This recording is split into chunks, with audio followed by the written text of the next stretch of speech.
January 19, 2012. Good evening, I'm Terry Moran, and we begin tonight with a story at the white-hot intersection of presidential politics, private lives, and character.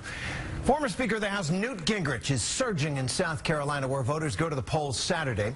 Gingrich has been in the public eye for decades, and he's had a complicated private life. He's spoken openly about that life on the campaign trail, admitted wrongdoing, has said he's sought forgiveness and reconciliation. His two ex-wives have stayed quiet on the sidelines.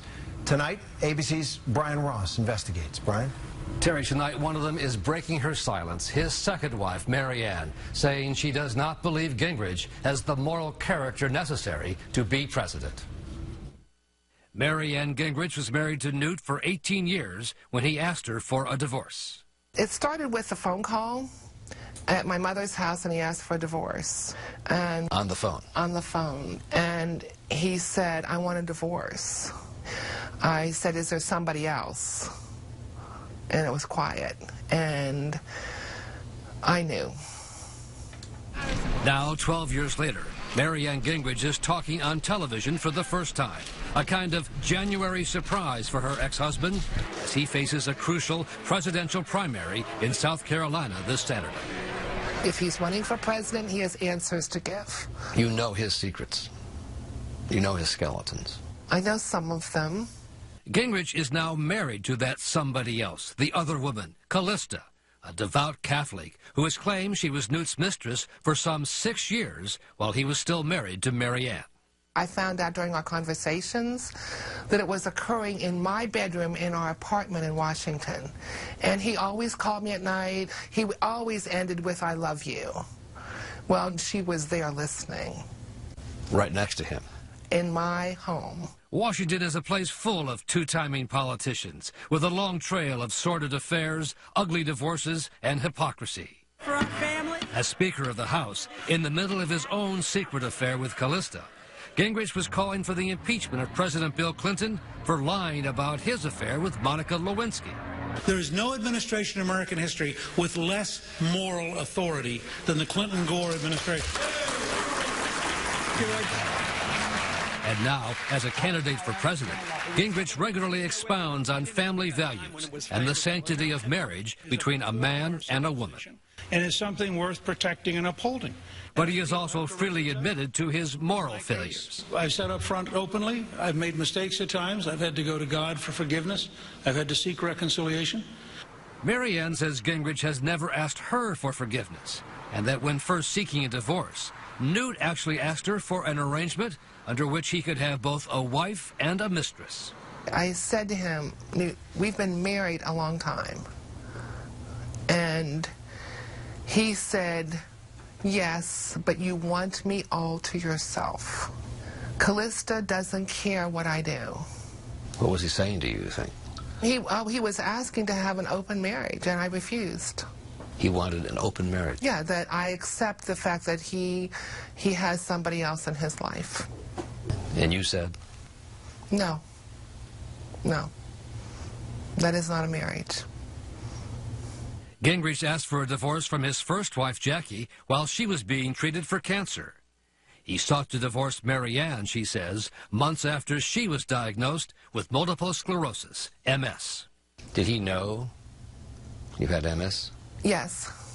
When he asked you for the divorce? Yes, and he also was advised by the doctor when I was sitting there that I was not to be under stress. He knew. During tonight's CNN debate in South Carolina, the first question of the evening was about the open marriage allegations, and Gingrich annually denied them to cheers from the audience. You chose to start the debate with it. Don't try to blame somebody else.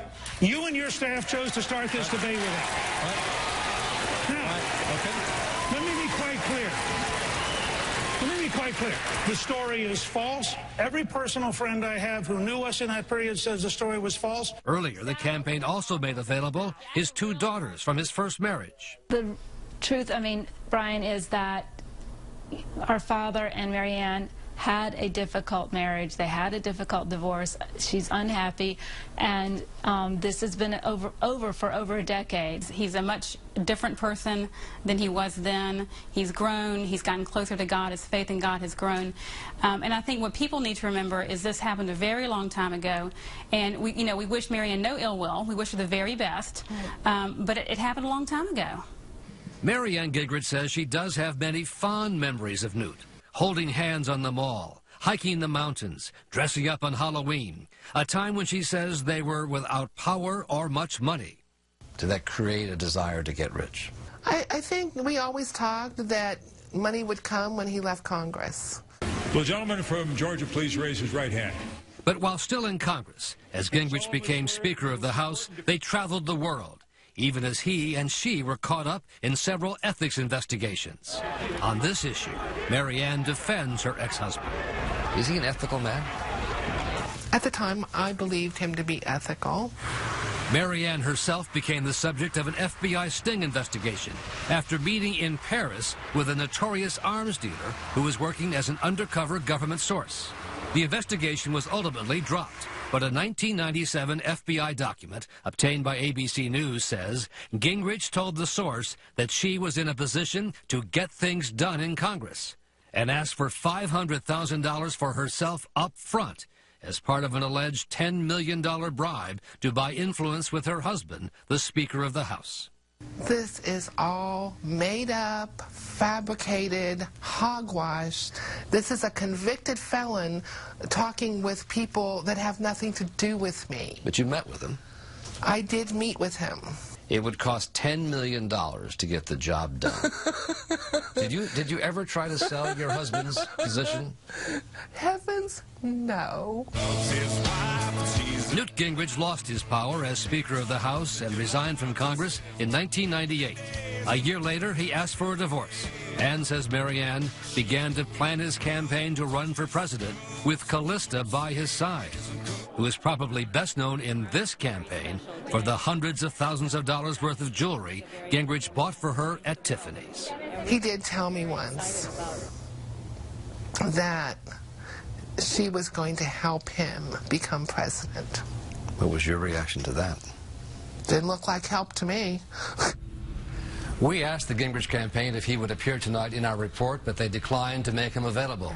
Following Gingrich's strong denial tonight of the open marriage allegations, I checked back with his ex-wife Marianne, who told me by phone she stands by her story.